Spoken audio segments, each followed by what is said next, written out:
All right, good day everyone.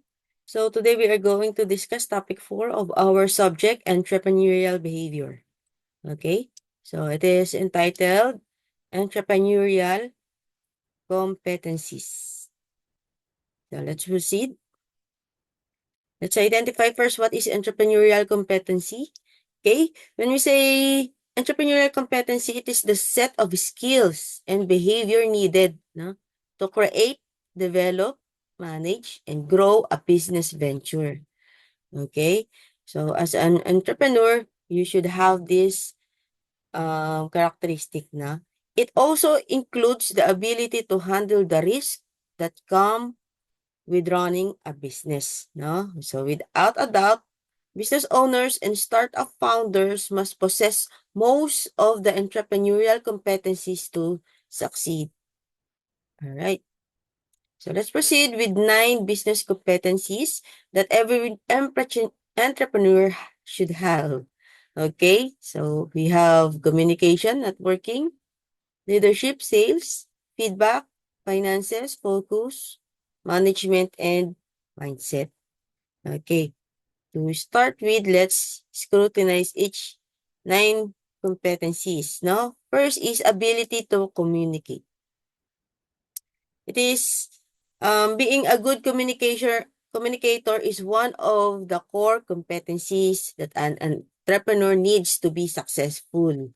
Okay? So this means they need to be able to talk to people and explain things clearly in various ways. Okay, in short, founders need to be able to talk to their employees, customers, investors in the way that inspires trust and understanding. No, if they can't communicate well, their ideas, may not be understood and their business may fail. That's why it is very important that as an entrepreneur, you are good communicator. No, it is one competencies that you should have. Okay,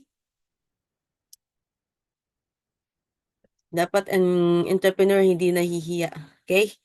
So, second is networking, no? So, this means getting to know people who can help an entrepreneur in this business, no? These people should be investors, advisors, no, mentors, or other entrepreneurs.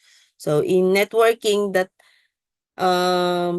is networking that important? Of course, yes, no. It is important to make connections, no, because it can indirectly affect the success of the business.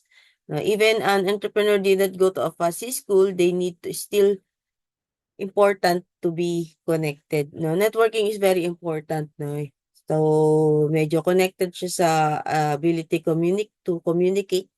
No, if you are good in communicating, no, you can get the interest of your investors, no, you can get the attention of your advisor, your mentors, no, and other entrepreneurs. That's why it is very important, no. So kahit nga hindi ka nag-aral, kung magaling ka sa networking, no, kahit hindi ka nakatapos ng college, basta magaling ka sa networking, no, magkakaroon ka ng mga connections, no, sa business idea mo, you can present it to others. Okay? Third is leadership abilities. So, it is important skill, no, that an entrepreneur have. No, running a business can be difficult, but with many obstacles, no, to overcome. However, a strong leader can help their team face this challenge with confidence and purpose. Okay. So, even big, successful companies have faced challenges, but they have strong leaders to guide them. So, darating yung time, no, mga in-start yung business. So, umpisa, no, magiging um, maraming sales, no, magiging patok sa market. Pero darating yung time na hihina din yan. No, magkakaroon ng challenges, magkakaroon ng mga obstacle, no? But as an entrepreneur, you should be a good leader. No, you can encourage your people to really stand strong, no? Kasi trials lang yan, you can overcome. Okay? So, next is sales, no? As an entrepreneur, you should learn how to be an effective salespeople. Okay? So, why? Because salespeople talk to customers a lot and understand how they think and what they want. Okay? So, moreover, selling can help entrepreneurs get rid of assumption they have about the market. It helps them understand that works in a real world, no, and how to improve their business. So, sa sales, no, as you talk to your customers, so medyo connected pa rin siya doon sa good communicator, no? So, you can talk to your customers, you are getting the feedback, no? Yung what they want, yung needs nila, and from that, you can improve your um, product or your service from that feedback, no? And you can get yung attention, no, you can convert your customers to buy from interest, no, to buying your product.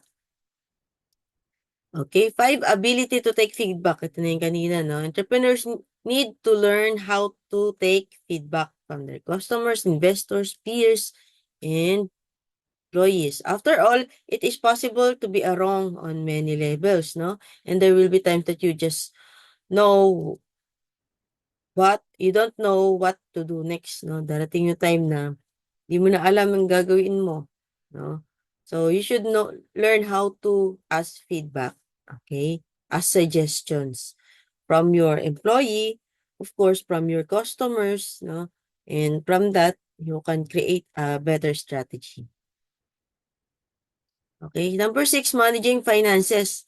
This is one of the core competence, no, ng entrepreneur should have, no?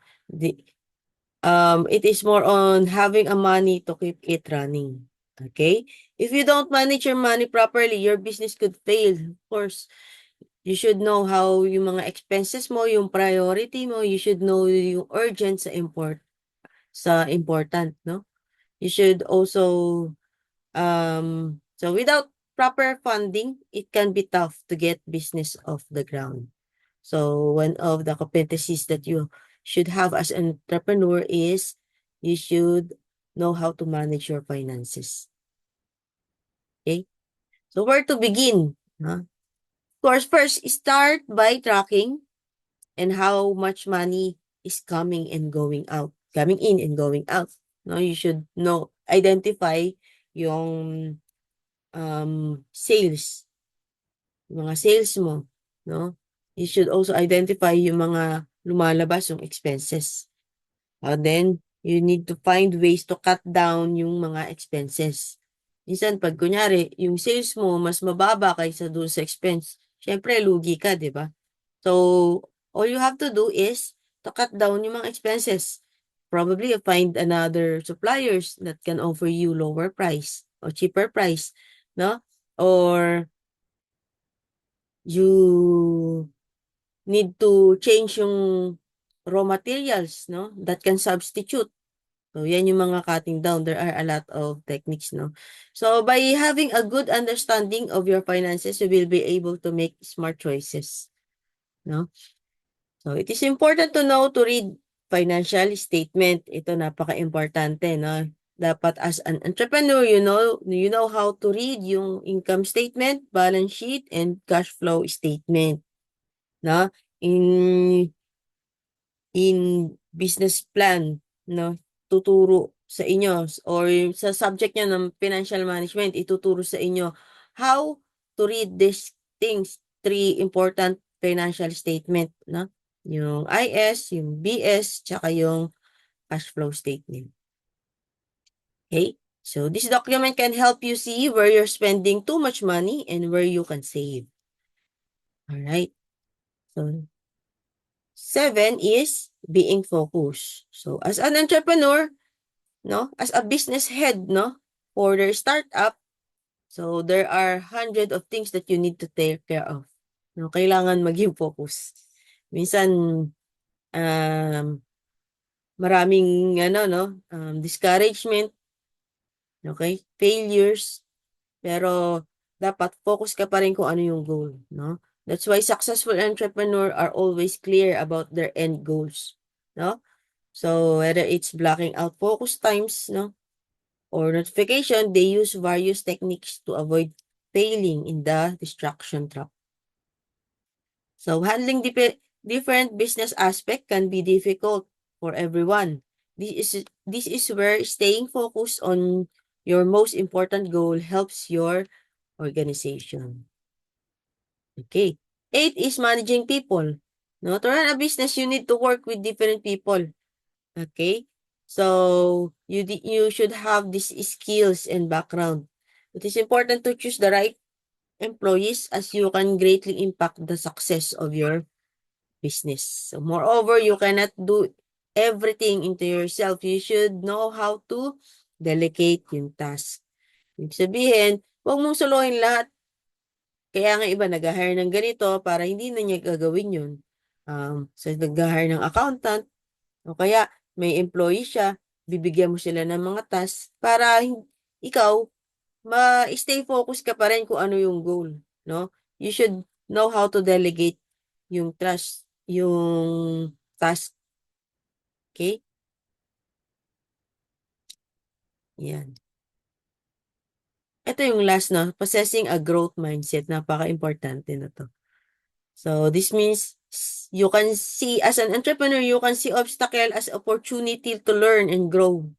Minsan, no, problema na naman, napanghinaan ka na. Pero ikaw, as a leader, no, as a leader or as an entrepreneur, you should know how to see yung mga obstacle na yun as an opportunity, no? Okay, as a stepping stone to your success. So this means this help them stay focused and make progress toward their goal. No? Having a growth mindset gives an entrepreneur the ability to look at each obstacle as stepping stone. No? Someone with such attitude will be able to value testing and iteration in the entrepreneurial process. No? You can capitalize on the opportunities you get and find more ways to improve throughout the course of the journey. Now, here is your seat work. So I am going to give you a copy of PEC's self-rating assessment, no? So it is a personal, when we say PEC's, it is a personal entrepreneurial competency, no? You need to identify ano yung mga competencies, saan kayong strength mo doon, saan naman yung weakness mo doon, no? After answering all the assessment, no, at the back of your paper, okay, this will be submitted next meeting, no, at the back of the paper, put your reflection. Do not forget this, no, your reflection should identify what are those competencies that you need to improve and how are you going to improve it. Okay, let's proceed with topic number 2, the limits of entrepreneurial behavior, a cognitive approach. Okay, just to introduce, no? An entrepreneur tend to show cognitive bias and overestimate their chances of success. When we say cognitive bias, no? These are common types of shortcuts used to make judgment about opportunities and business, no? So according to Business and Barney, no? Heuristics refers to simplifying the conditions, no, individual use to make decision. No, sinisimplify mo heuristic. Particularly in a certain and complex condition, no. So, using one marketing information from one source. Okay? Na meron tayong entrepreneurial cognitive biases, no? So, these are the most common pitfalls. No? First is overconfidence. Ayan. I know you are good enough, no? So, as an entrepreneur, I know you already have these competencies, pero do not overconfidence. So this occur when confidence in our judgment, inferences, or prediction is too high, compared to the corresponding accuracy. So, minsan, nagiging overconfidence tayo. Na-overlook natin yung mga weaknesses natin, no? Na-overlook natin yung mga things, maliliit, even maliliit na things, no? Na, minsan, yung mga maliliit na things na yun pa yung nakakapuwing, no? Ibig sabihin, will make you fall, no? Another pitfalls is illusion of control. No? So this occurs when an individual overestimate his or her personal influence on an outcome. So minsan sobrang overconfident na tayo, no? Ang mangyayari yung pag-control natin sa mga bagay-bagay, no? Nasosobrahan natin yung pag-i-illusion, no? Minsan, hindi, kaya na natin yan. Wag na nating, yan, harapin. Yun pala yung magiging, cause you, no, to fail. Yan, nagiging masyadong illusionada. Okay? Another pitfalls, no? Anchoring and adjustment. Okay? So this occurs when an individual predicts or estimate relative to some anchor from his experience and practice. So ito naman, sobrang confident ka na, no? Masyado ka nang nag-i-illusion. Ang nangyayari, you are being focused kasi alam mo, magaling ka, no? You are focused doon sa mga na-experience mo lang. No? Hindi, na-experience ko na yan, kaya ganito yan, ganito yan. So, sa mga experiences, iba-iba naman nangyayari, no? Sa mga practices. So, hindi porket na-experience mo na yun, ganun na rin yung mangyayari pag dumating yung time na probably maiiba yung mga situation, no? Probably maiiba yung mga trials, no? Dapat marunong ka mag-adjust. Okay, another pitfalls, no? Confirmation bias, no? So, it occurs when an individual searches or interprets or remember information in the way that respond with the prior hypothesis they had, no? Independent of its truth, no? So, usually, nagiging bias ka na sa mga situation, no? Ang mangyayari, hindi, dahil nga feeling confident ka, no? Feeling magaling ka, ang nangyayari kapag may nag-suggest, no? Feeling, inaalaw mo naman mag-suggest, no? Yung mga people around you, katulad ng mga employee mo, no? But still, yung decision making is still coming from you. Hindi mo naman no, hindi mo pa rin kino-consider yung mga nila, ideas. Ito yung last, optimism. Diba? It occurs when an individual searches, interprets, or remember information in the way, parang umulit, no? When we say optimism, of course, ano yan?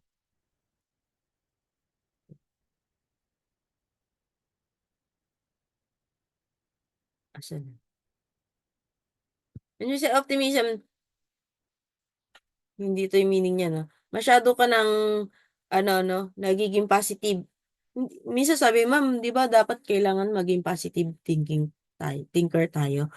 Yes, pero sobrang optimist mo, meron ding fail yun. So, ibig sabihin, nakakalimutan mo na i-consider yung mga consequences, no? Minsan nakakalimutan mo na i-consider yung mga risk. So, sobrang optimist mo. Okay? So, yan yung mga pwedeng maging pitfall as an entrepreneur.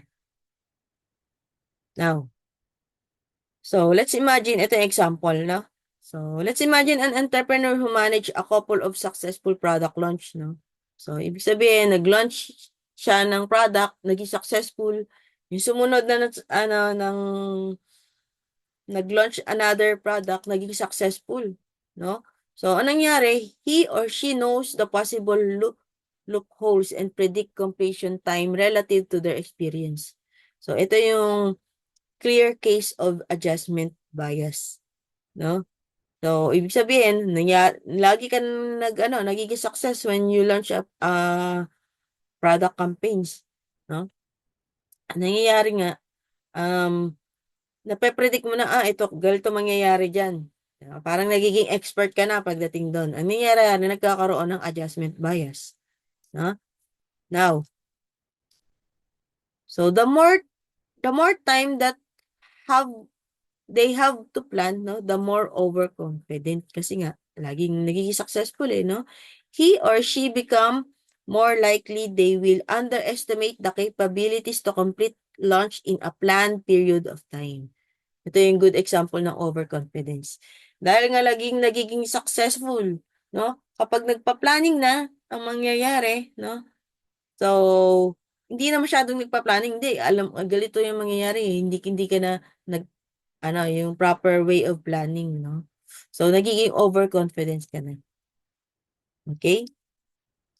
Now, so the worst in the described situation is that the entrepreneur becomes not only overconfident about his plan, no, but also yung personal influence on outcome. Ito naman yung case of illusion of control, no? Naging overconfident ka na. Now, yung plan mo, pagdating sa personal influence mo doon sa outcome, no, nagiging bias na. Okay? Ibig sabihin, the illusion of control increase in magnitude, no, with perceived knowledge and skill as well as previous success. Okay. So, yun yung mga pitfalls, no, sa cognitive biases. Okay, ito yung next topic natin, yung 4 competencies of an inventor. Okay, so we have collaborative. Okay, collaboration. When we say collaboration, it is one type of group activity familiar to community development. Okay, collaboration has never been easy. No, kasi minsan nagkakaroon ng conflict, may mga groups na hindi nakikipag-coordinate, no? Hindi nakikipag-collab, no?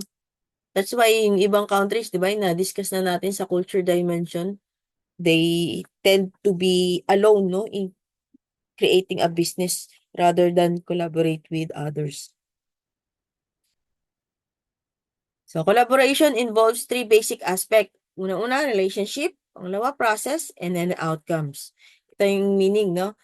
Meaning, to work together, ito yung relationship. Toward, no? Ito yung process. No? Something in common. Ito yung outcome. Okay? Ito yung mga competencies of an inventor. Now, sa collaboration process, it is more than working together, no? So this means the ability to think together and to act on complex project. No, now in your midterm output, no, you are going to collaborate with your group mates. How are you going to plan for the product that you produce? No, first is listen and explore. What can we do together? Okay, I know you already do this, no? You listen to one another, ano yung mga ideas nila, and then you explore. Another thing is learn and adjust. How will we learn together, no? So from that, learning from each other, and then you should know how to adjust. Okay? Third is focus and align. What should we do together? Okay? Ano yung mga dapat natin gawin? Okay? Another is, yung link and leverage. What will we do together? No? Ito naman, ang pinagkaiba ng dalawa last two, no? Ito, what should we do? Ano yung mga dapat yung gawin together? Ito naman, what will we do? Ano yung mga gagawin nyo pa in the future? Okay? Now, let's proceed with second competencies that an inventor, no? Ideation. Okay? It refers to the process of developing and conveying the prescriptive ideas to others, typically in a business setting. No? It describes the sequence of thoughts from original concept to implementation. Okay? So when we say ideation, it can spring forth from past, no, or present knowledge, external influence, opinions, convictions, or principles. When we say ideation, can be expressed in a graphical written or a verbal terms. No? Ito na, you need to learn how to ideate, develop ideas into a business setting. No? From your idea, kaya yung project natin, no? From ideas, no? From the resources that you have, you need to ideate a product, no? From that product, you need to typically transform it in a business settings, no? Make a profit out of that product. So it is, when we say ideation is a key component of any successful business, no? For example, ito example ng idea. In an early days, Google encouraged employees to spend as much 20% of their work hours meditating on new ideas that personally intrigue them and potentially solve real problems. As a company has grown, this is apparently not utilized as much as before. Okay, napaka-importante na pag-a-ideate. Kasi kung nakikita niyo yung Google, hindi lamang sila nag-stay doon sa kung ano sila, no? They keep on meditating, brainstorming, no? Asking more ideas from their employees. Yun yung ina-allow nila, no? They keep on asking more opinions, ano, how are they going to improve yung service nila? Okay? Kita nyo naman, no? Yung Google become more popular nowadays. Okay? Ito number 3, implementation. No? What good are new ideas if they are not put to use? No? So, sayang yung mga ideas kapag hindi natin nagamit. So, organization must engage the best people to champion their ideas and keep those great ideas moving forward. Okay? So, business implementation is also called business implementation plan. Na? In your third year, you are going to have this subject na business implementation, business plan. Na? Is a set of steps, no, that a company use to determine how to implement a strategic plan within a company activities to achieve one or more business plan objectives. So this includes activities like setting rules, no, establishing important dates or deadline, okay, defining methods of communication and methods to educate company employee about strategic plan initiative. Okay. Ito yung last, no, value creation. Now, you don't have innovation if your new ideas aren't creating value. Okay, organization must implement ideas and programs identified as the most effective, delivering value to stakeholders. That's why doon sa pinagawa ko sa inyo last time, no, yung value proposition canvas, no, you need to identify yung benefits ng product mo. What are those target market na pwede mong ma-help through using your product, no? So the purpose of innovation is to create business value, no? So value can be identified in many ways such as incremental improvement to existing product, no? Or the creation of entirely new product or service or reducing costs. Okay? So pwede minsan yung product mo pwede pang i-improve, no? Or yung product mo pwede pang gawin another new product. Okay? Pwede mo pang i-reduce. Okay? Businesses seek to create value because their survival, growth, and ability to compete in a rapidly changing market depends on whether they innovate effectively. That's why it is very important, no, as an innovator or entrepreneur to really create value, no? Kasi from that value, yan yung mga mag-create, no? Na focus o na mag-create ng impact para tumaas pa yung sales. Okay, so these are the references of our topic and that's the end of our topic number 4. Okay. Thank you for listening and see you next meeting.